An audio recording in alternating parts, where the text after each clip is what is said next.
제가 먼저 읽고 우리 성도님들 읽으시고 마지막 저는 다 같이 읽겠습니다. 제가 먼저 읽겠습니다. 예수께서 그들에게 이르시되 사람들이 어찌하여 그리스도를 다윗의 자손이라 하느냐. 시편에 다윗이 친히 말하였으되 주께서 내 주께 이르시되 내가 내 원수를 내 발등상으로 삼을 때까지 내 우편에 앉았으라 하셨도다 하였느니라. 그런즉 다윗이 그리스도를 주라 칭하였으니 어찌 그의 자손이 되겠느냐 하시니라. 모든 백성이 들을 때 예수께서 그 제자들에게 이르시되 긴 옷을 입고 다니는 것을 원하며 시장에서 문안받는 것과 회당의 높은 자리와 잔치의 윗자리를 좋아하는 서기관들을 삼가라. 그들은 과부의 가산을 삼키며 외식으로 길게 기도하니 그들이 더 엄중한 심판을 받으리라 하시니라. 예수께서 눈을 들어 부자들이 헌금함에 헌금 넣는 것을 보시고 또 어떤 가난한 과부가 두렙돈 넣는 것을 보시고 이르시되 내가 참으로 너희에게 말하노니 이 가난한 과부가 다른 모든 사람보다 많이 넣었도다. 다 같이 읽겠습니다. 저들은 그 풍족한 중에서 헌금을 넣었거니와 이 과부는 그 가난한 중에서 자기가 가지고 있는 생활비 전부를 넣었느니라 하시니라. 아멘. 네, 여러분 아마 제 세대 분들은 보셨을 거고 저보다 몇 년 어린 분들이 이 영화를 못 보셨는지 모르겠는데 저는 귀신 안 나오는 영화 중에 제일 무서웠던 영화가 이 영화였어요. 그러니까 이게 뭐냐면 1990년에 개봉한 미절이라는 영화가 있거든요. 제가 이 영화 얘기 굉장히 자주 하는데 이 영화의 주인공 여자 주인공이 캐시 베이츠라는 이제 배우예요. 그런데 이분이 이 영화를 통해서 아카데미 여우주연상을 수상을 했거든요. 그런데 이 영화를 보면요, 왜 그 상을 받았는지가 그냥 이해가 돼요. 저는 이 영화를 보면서 처음으로 안 게 뭐냐면 연기라는 게 대사뿐만이 아니라 표정으로 하는 연기도 있구나. 이거를 저는 처음 알았거든요. 그러면 이분이 이제 어떤 연기를 했냐? 이 영화에 나오는 여자 주인공 이름이 애니거든요. 그런데 이 여자가 사는 동네 어느 날 이 베스트셀러 작가가 책을 쓰러 들어와요, 겨울에.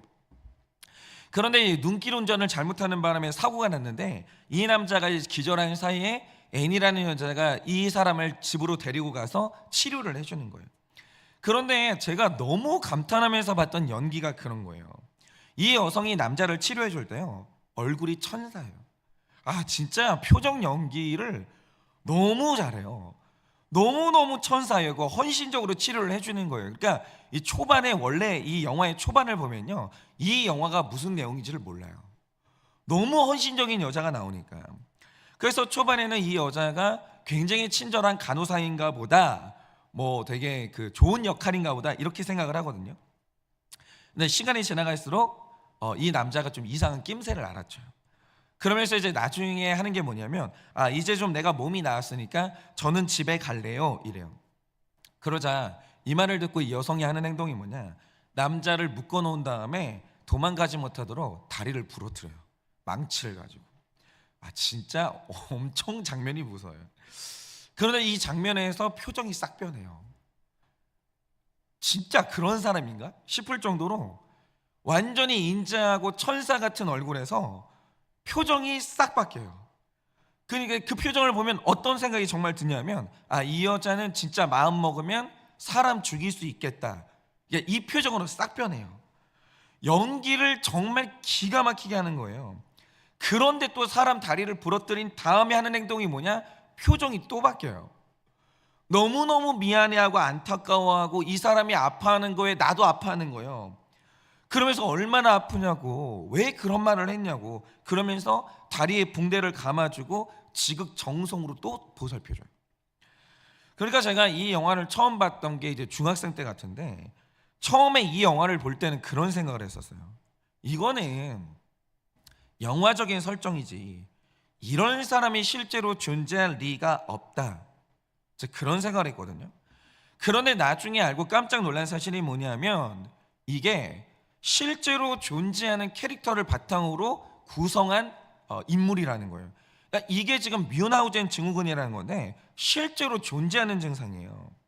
그러니까 이게 실제로 이제 있었던 실제 사건 중에 하나가 뭐냐면 굉장히 유명한 디디 블렌차드라는 사건이 있거든요. 그러니까 이 디디 블렌차드라는 게 뭐냐면 엄마 이름이에요. 어떤 딸의 엄마의 이름.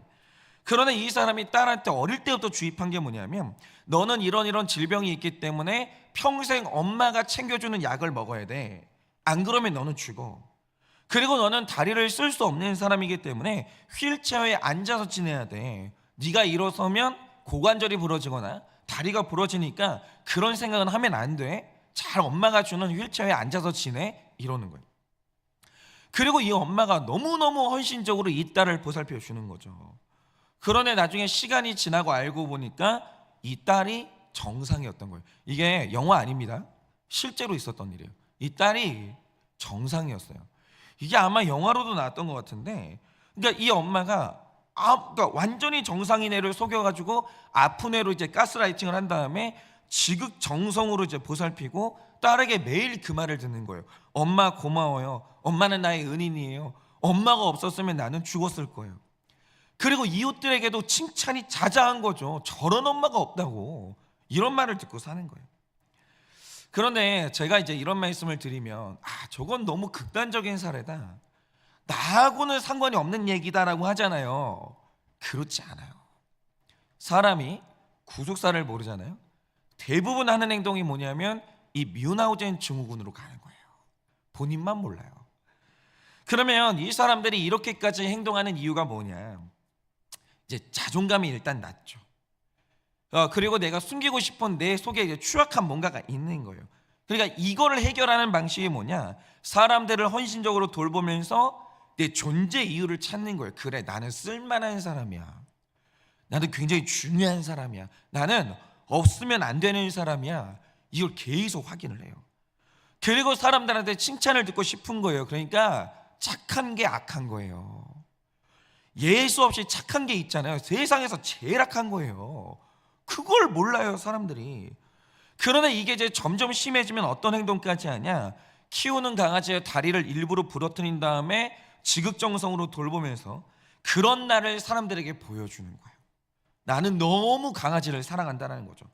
그리고 이제 실제로 어떤 간호사는요, 일부러 이제 환자들한테 몸에 안 좋은 약을 투여한 다음에 증상을 심각하게 만든 다음에 헌신적으로 돌봐줘요.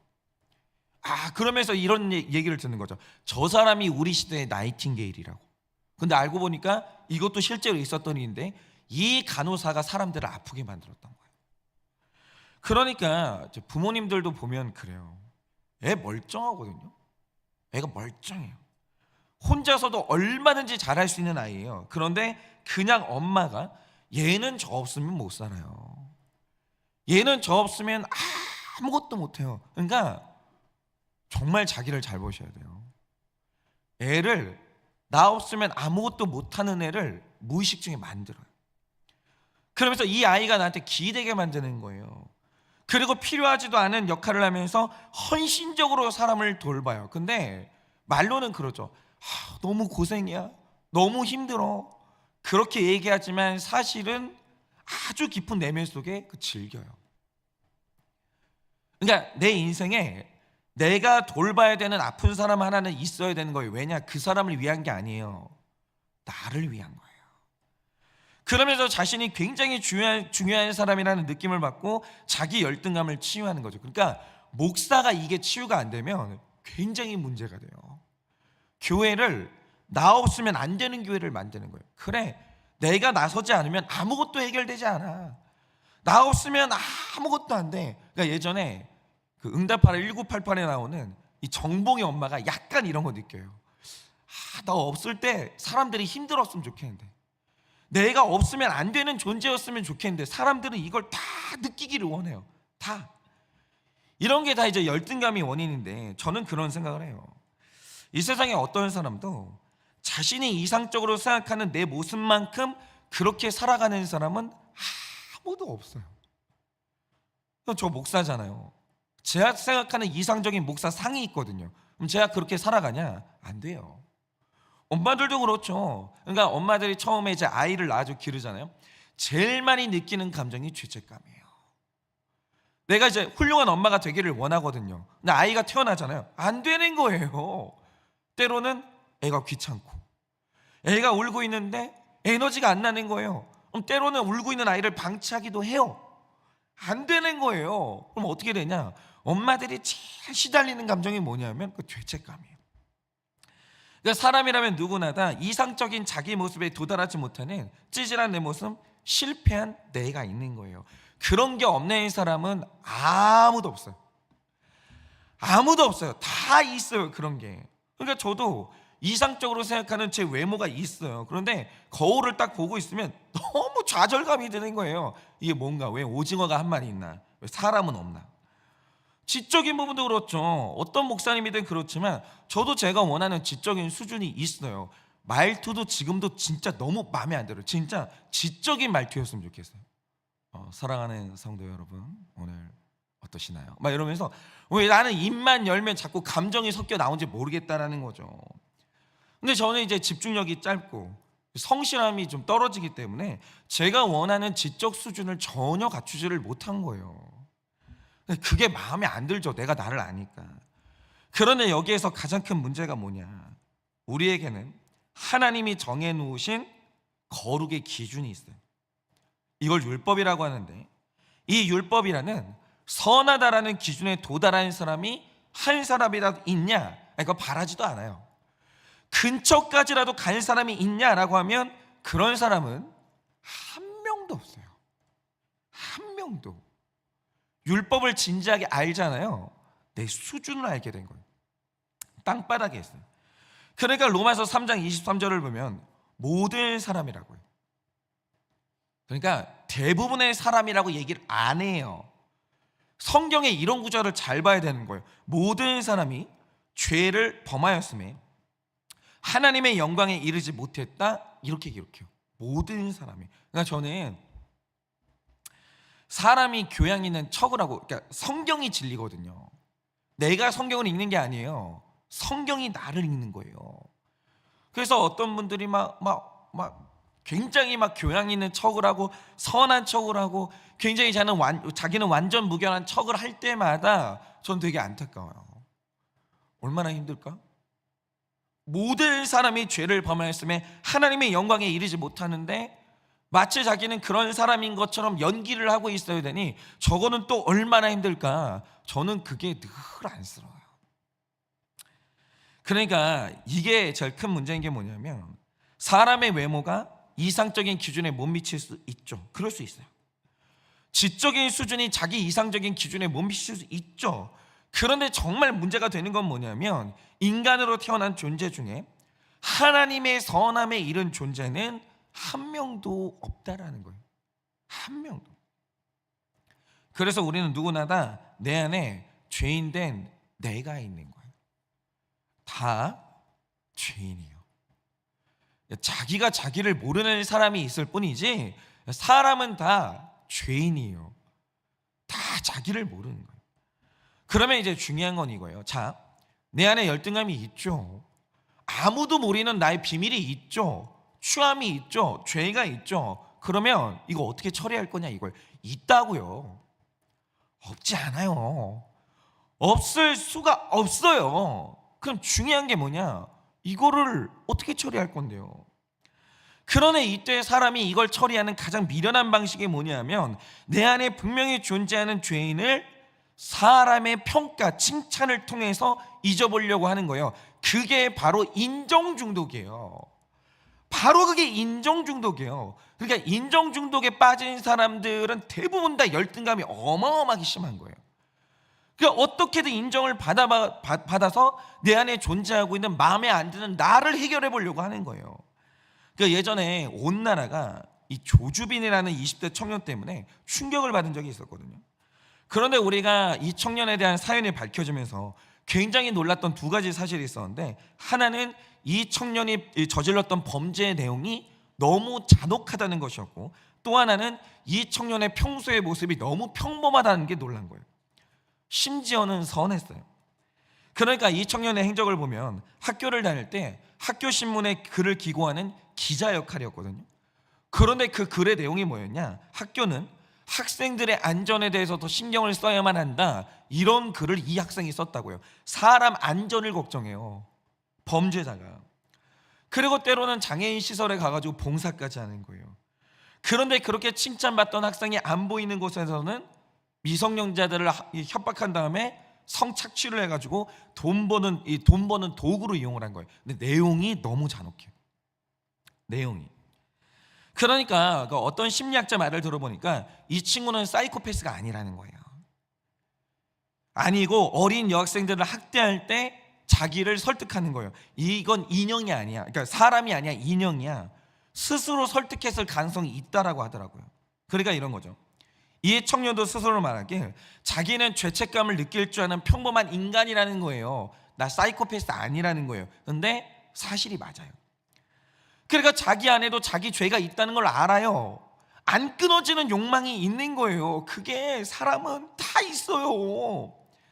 다 우리가 가리고 살 뿐이지 그 안에 그거 만약에 다 밝혀지면 사람들이 경악할 만한 그 욕망들이 다 있어요. 다 있어.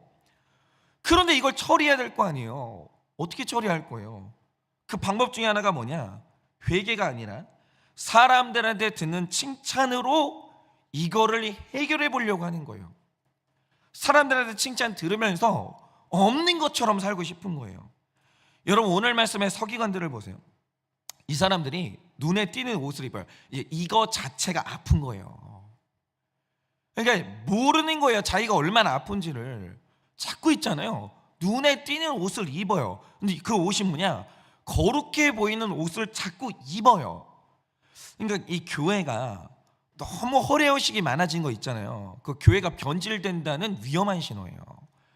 자꾸 이게 눈에 띄는 옷을 입고 늘 사람들이 잘 보이는 상석에 앉고 기도도 사람들한테 보여주려고 하게 돼요. 그러니까 어떤 분들 보면 기도를 할 때 사람을 그렇게 의식해요. 사람들 아직 있나? 다 갔나? 이게 남의 시선이 자유하지를 못하는 거예요. 뭘 할 때마다 사람의 시선을 의식하는 거예요. 사람들 눈에 나는 어떻게 보일까? 어머 어떡하지? 나 완전 지금 이 행동 사람들이 너무 실망했을 것 같은데 뭘 할 때마다 다 사람 시선을 의식해요. 그거 자유하지를 못해요. 그러나 이 와중에 하이라이트가 뭐냐? 헌금이요. 그러니까 마태복음 6장 2절을 보면 구제할 때 외식하는 자가 하는 것 같이 나팔을 불지 말라라는 경고가 나오는데 이게 서기관들이 헌금할 때 보여주는 행동을 경고하는 거거든요. 그런데 여기에서 나팔을 분다라는 의미가 뭐냐? 제가 예전에 한번 이제 해석해 드렸던 것 같은데 나는 이만큼 헌금했어라고 하면서 언어로 떠든 게 아니에요. 나팔을 부는 게. 서기관들이 그렇게 유치하지 않아요. 그들은 고등 위선이 있는 사람들이에요. 위선 떨 때 교묘하게 해요. 교묘하게. 그러면 예수님이 정말 싫어했던 나팔 불기가 뭐냐? 이 당시에 사람들이 헌금을 낼 때 헌금통이 어떤 모양으로 되어 있었냐면 나팔꽃처럼 되어 있었어요. 헌금을 넣는 입구를 나팔 모양으로 아주 넓게 만들어 놓은 거예요. 그리고 통로가 길어요. 근데 밑으로 가면 갈수록 통로가 좁아지는 거예요. 왜냐? 입구가 길어야 도둑이 손을 넣어서 돈을 빼려고 해도 뺄 수가 없잖아요. 그런데 넣을 때는 넓어야 되는 거예요. 왜요? 동전이 떨어지면 안 되잖아요. 그러니까 넣는 입구만 넓고 나머지는 점점 좁게 만들면서 넣는 건 쉬운데 빼는 건 어렵게 만든 거죠. 그래서 헌금통은 나팔꽃 모양의 넓은 입구가 있는데 이게 재밌는 게 뭐냐면 사람이 데나리온이나 렙돈이라는 동전으로 헌금을 해요. 지폐가 없었어요. 이때는 다 동전이었단 말이죠. 이걸로 헌금을 해요. 그러면 입구가 기니까 내려가는 동안에 입구 이 통로에 동전 부딪히는 소리가 나는 거예요. 딸랑딸랑딸랑딸랑 소리를 내면서 내려가요. 그래서 만약에 어떤 사람이 동전을 적게 나오면 어떤 소리가 나냐? 딸랑 그러면서 굉장히 빈약한 소리가 나는 거죠. 아, 저 사람 헌금 적게 했구나. 이게 알겠는 거예요. 그러니까 정말 헌금할 때 사람을 의식하지 않을 수가 없는 구조인 거예요. 적게 헌금을 하잖아요. 소리가 나는 거예요. 그렇게 너무 초라한 소리가 나는 거죠. 그런데 이걸 아니까 서기관들, 체면이 중요한 사람들, 이 사람들이 한 게 뭐냐? 사람이 많은 시간에 헌금을 하는데 동전을 많이 쏟아붓는 거예요. 길게. 그러면 어떻게 되겠어요? 헌금을 많이 할 때 소리가 많이 나는 거예요. 딱 우리 알고 있는 그 듣기 좋은 소리 있잖아요. 쫘르륵 쫘르륵 있잖아요. 그 막 동전 떨어지는 소리 있잖아요. 막 그 저희 막 돼지 저금통 흔들면 나는 소리, 쫘르륵 쫘르륵 그 소리를 내는 거죠. 그런데 많은 사람들 앞에서 돈을 그렇게 소리 내면서 떨어뜨리면서 그때 나는 소리를 가지고 자기를 과시하는 거예요. 그러니까 이런 사람들은 잘 들으세요. 이름도 없이 빛도 없이 아무것도 못해요.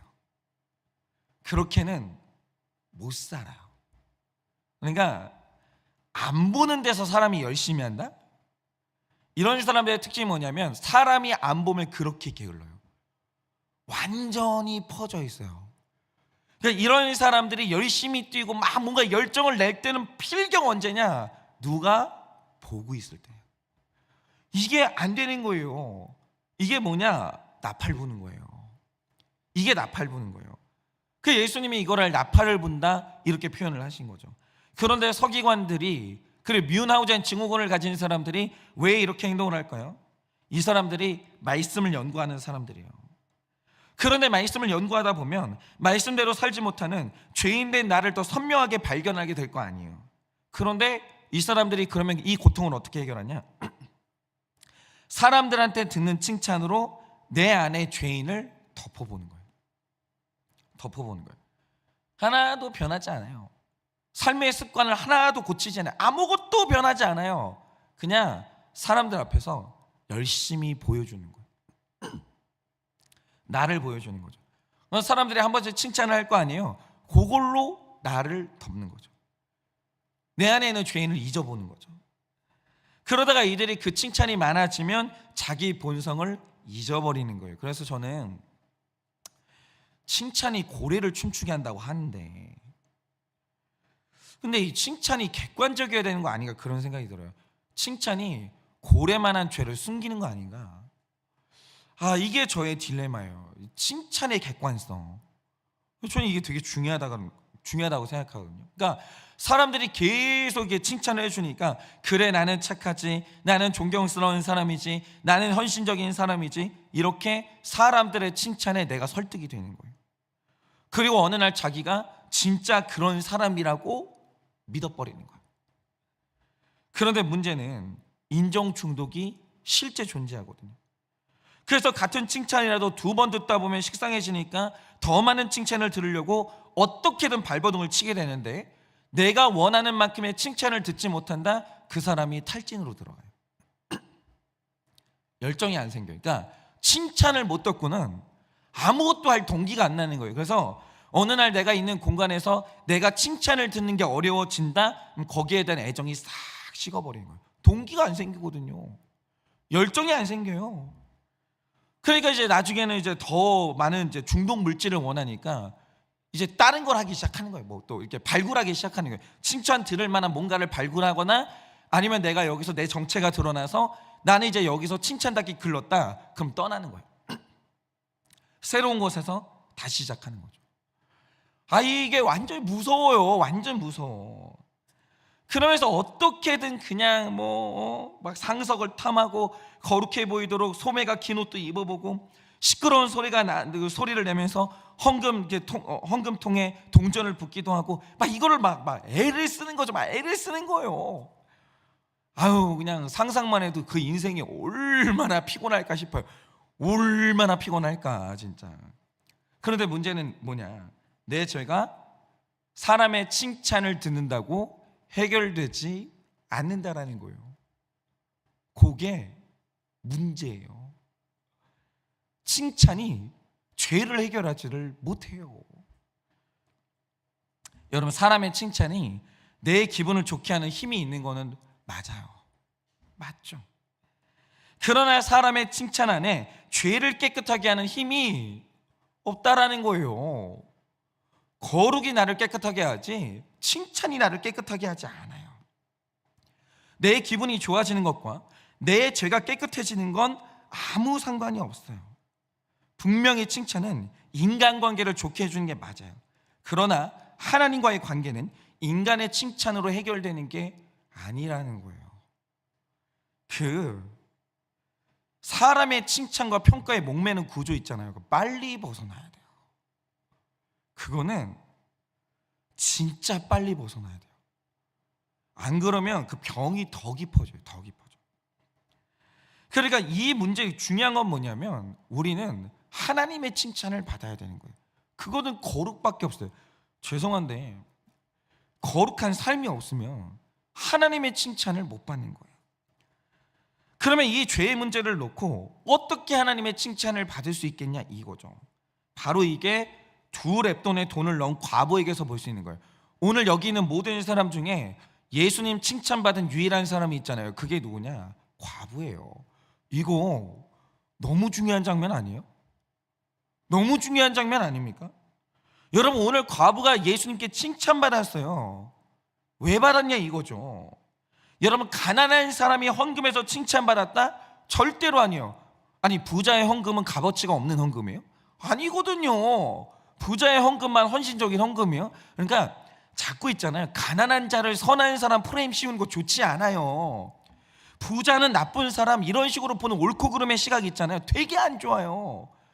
그게 아니라는 거죠. 그러면 그녀의 무엇이 예수님의 칭찬을 끌어내는가 보시라 이거죠. 앞서서 서기관들은 사람들의 칭찬을 들으려고 데나리온을 쏟아부었어요. 잘 들으세요. 이 데나리온을 이런 식으로 쏟아부은 이유가 뭐냐? 사람들 칭찬에 중독돼 버린 거예요. 그 행동밖에 못해요. 이 사람은. 지금 우리 중에도 그런 분들이 있으면 자기를 보셔야 돼요. 내 행동 하나하나가 뭐밖에 없냐? 사람들의 칭찬을 받는 행동밖에 없는 거예요. 그런데 사람들의 칭찬을 못 받는다? 아무 행동도 나오는 에너지가 없는 거예요. 그런 분들이 있다는 거죠. 이게 핵심이에요. 서기관들, 바리새인들, 사두개인들, 이 사람의 모든 행동에 대한 이 열정이 어디서 나오냐? 사람의 칭찬에 중독이 된 거예요. 이게 문제였다라는 거죠. 그러니까 우리가 이제 돈 떨어지는 소리를 들으면요, 양을 측정할 수도 있지만 그 동전의 중량도 측정할 수 있는 거예요. 10원짜리 떨어지잖아요. 10원짜리 소리가 나요. 500원짜리 떨어지잖아요. 500원짜리 소리가 난다라는 거죠. 뚝 하고. 그런데 오늘 말씀의 서기관은 당시 일꾼의 하루 품삯인 데나리온을 많이 쏟아부었어요. 그리고 사람들의 칭찬을 받았는데 문제는 이 소리의 본질이 내 죄를 가리는 소리였다라는 거예요. 그러니까 헛된 일 하는 거예요. 사람 칭찬 중요해요. 저는 아무것도 그게 중요하지 않다라는 건 아니에요. 그게 내 본질을 바꾸지는 못한다라는 거죠. 내 죄를 해결하지는 못한다라는 거죠. 온 세상 사람들의 찬사를 들어도 그 칭찬이 내 구원을 이루지는 못하는 거예요. 사람 칭찬의 가치를 아셔야 되는 거예요. 그런데 어떤 사람들을 보면 사람의 칭찬이 세상에서 제일 중요한 줄 알아요. 아니라는 거예요. 아니라는 거죠. 그러니까 이상할 정도로 착하고 친절한 사람들이 있고 지나칠 정도로 도덕적인 모습을 보여주는 사람들이 있거든요. 그런데 이런 사람들을 보면요, 다 이런 행동들을 통해서 가리고 싶은 수치스러운 내면 세계가 있는 거예요. 사람 칭찬으로 이걸 해결할 수 있다라고 생각을 하는 거예요. 여러분, 사람의 칭찬에 대해서 그렇게 높은 평가를 매기면 안 되는 거예요. 원래 남자든 여자든 얼굴에 대한 열등감이 심하면 화장이 진해지고 몸이 깨끗하지 못하면 향수 냄새가 진해지는 거예요. 다 그렇게 우리는 아름다운 곳으로 더러운 본질을 덮는 거예요. 근데 향수 냄새가 진하다고 나의 불결함이 사라지냐고요? 그러지 않거든요. 마찬가지로 서기관들이 죄를 완벽히 가리고도 남을 만큼의 소리를 내면서 거액의 헌금을 했는데 바로 뒤에 한 과부가 겨우 2렙돈을 헌금하는 거예요. 왜요? 여러분, 이유를 잘 보셔야 돼요. 이유가 중요한 거예요. 이 여성이 동전을, 헌금통에 동전을 넣는 순간 자기 가난이 노출돼요. 사람들한테 어마어마한 이 수치를 당하는 거예요. 아유, 가난하고만 초라하고만. 그런데도 불구하고 이 여인이 굳이 헌금을 한 거예요. 그것도 언제 헌금을 했냐? 앞에 서기관이 헌금을 많이 했어요. 그러면 내가 헌금할 때 그 비참함이 2배, 3배가 되는 거예요. 비교가 되잖아요. 아마 머뭇머뭇했을 거예요. 내가 헌금을 해야 되나?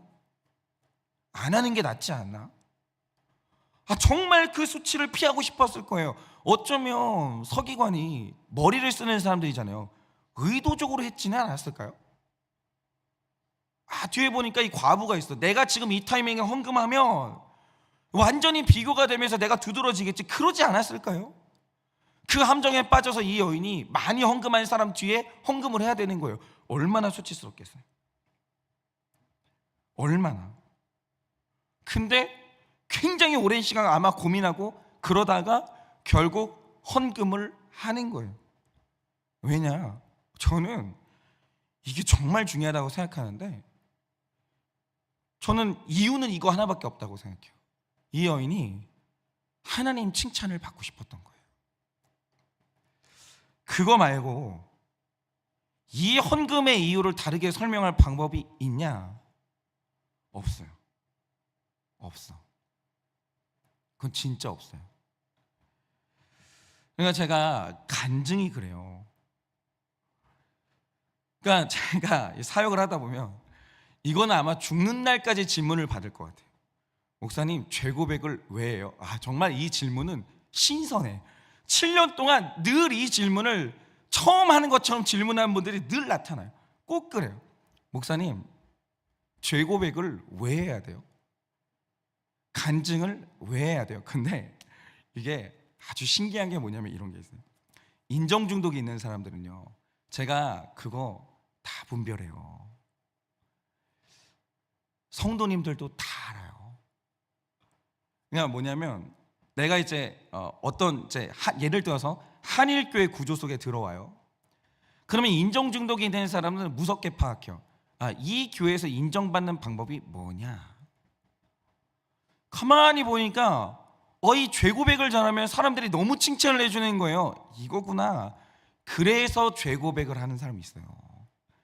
적당히. 아주 있잖아요, 꽤 어려운 죄 고백을 딱 한다, 그럼 사람이 나를 칭찬하는 거 알아요.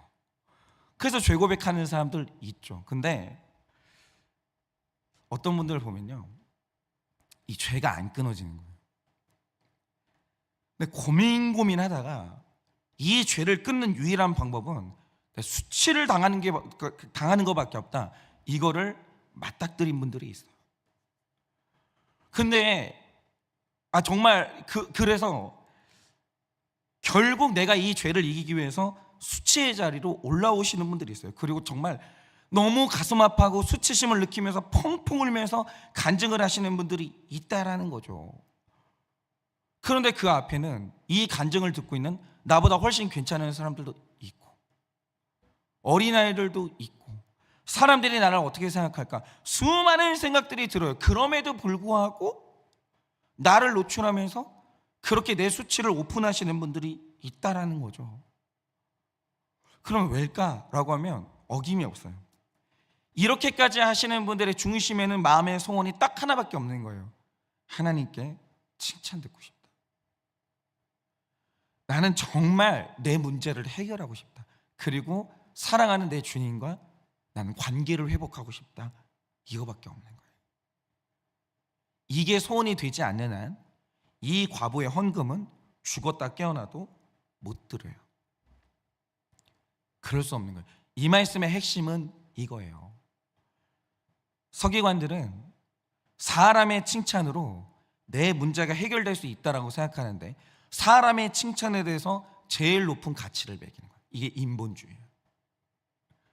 그런데 이 과부가 왜 이 수치스러운 비교의 고통을 겪어가면서까지 내 가난이 완전히 오픈되는데, 그런데도 불구하고 굳이 그 헌금을 했던 이유가 뭐냐라고 하면 하나님께 칭찬 듣고 싶었던 거예요. 오직 하나님의 칭찬만이 내 삶의 근본적인 문제를 해결할 수 있다는 걸 알았던 거예요. 이게 뭐냐? 바로 이게 신본주의인 거예요. 여러분, 우리 안에 다 부족한 것들이 있지요. 그게 없는 사람이 어디 있겠어요. 그러니까 그게 없는 척 하는 게 제일 미련해요. 사람들은 다 알거든. 그럼 내 안에 있는 그 추악한 욕망들, 이 부족함들, 죄악들, 이거는 칭찬으로만 해결할 수 있거든요. 누구 칭찬으로 해결하세요? 저도 이게 늘 고민이에요. 정신 차려보면 또 사람 칭찬으로 해결하고 있는 거예요. 제가 기분 좋죠. 성도님들 칭찬 받으면, 외부에 어떤 분들 칭찬을 받으면 기분이 좋아요. 정말 괜찮은 사람 된 것 같아요. 그게 인본주의예요. 잘 들으세요. 오늘 말씀이 말하는 건 그거예요. 사람의 문제는 칭찬으로 해결되는 거 맞아요. 누구 칭찬이요? 여러분 지금 오늘도 누구 칭찬으로 내 인생의 내 내면 세계 그 모든 문제를 해결하시냐 이거예요. 오늘 예수님이 너무 기뻐하세요. 너 여기 있는 모든 사람 중에 너만 나한테 칭찬받고 싶구나. 오케이, 내가 해결해 줄게. 그렇게 되는 거죠. 제 안에 인본주의가 사라지기를 원해요. 제 안에 이 뿌리 깊은 이 인정 중독이 정말 저는 해결되기를 원해요. 왜냐? 맞아요. 사람 칭찬으로 해결되는 문제도 있어요. 그러나 인생의 가장 중요한 문제는 사람 칭찬으로 해결되지 않아요. 가장 중요한 문제는 하나님 칭찬으로만 해결되는 거예요. 그래서 오늘도 우리 하루를 오늘도 이제 살아갈 텐데 누구 칭찬을 원하십니까? 그 칭찬으로 뭘 해결하기를 원하세요? 바라기는 오늘 우리 다 우리의 삶의 모든 행동이 하나님의 칭찬을 받는 것이 되어서 오늘 하루를 다 살고 난 다음에 마침내 하나님의 칭찬을 들어 우리 인생의 가장 중요한 문제들이 싹 다 해결되는 우리의 오늘 귀한 하루가 되시기를 예수님의 이름으로 축원합니다. 이 시간에 제가 기도하고 축도함으로 예배를 마치겠습니다. 기도하겠습니다. 주님, 오늘 우리 삶에 여러 가지 문제들이 있습니다. 중독도 있고 미워하는 마음도 있고 추악한 생각의 문제, 사실 아무도 모르지만 꺼내놓기 너무나 수치스러운 나의 습관의 문제, 너무나도 여러 가지 문제들이 우리 안에 있습니다. 주님, 오늘도 이 문제를 해결하는 길은 칭찬밖에 없습니다. 칭찬을 받아야 인생의 문제가 해결이 됩니다. 그런데 주님, 누구 칭찬이 우리 문제를 해결합니까? 사람의 칭찬은 내 기분을 좋게 하지만 하나님의 칭찬은 내 인생을 바꾸는 것입니다. 주님, 너무나 힘들지만 우리 모두가 다 사람의 칭찬에서 조금씩만 더 자유하게 하여 주시고 하나님의 칭찬을 더 갈망하는 거룩으로 나아가 오늘 하루를 살아낼 때는 마침내 하나님의 칭찬을 들어 우리 인생의 중요한 죄의 문제, 거룩의 문제가 다 해결되어지는 우리의 하루가 될 수 있도록 은혜를 허락하여 주시옵소서. 지금은 우리 주 예수 그리스도의 은혜와 하나님 아버지의 그 크신 사랑과 성령님의 위로하시고 교통하여 주시는 그 역사하심이 오늘도 하나님의 이 아름다운 칭찬을 들어 내 인생의 중요한 문제를 해결하길 원하는 사랑하는 모든 주의 종들의 머리 위에 지금으로부터 영원 무궁토록 함께 있을지어다. 아멘.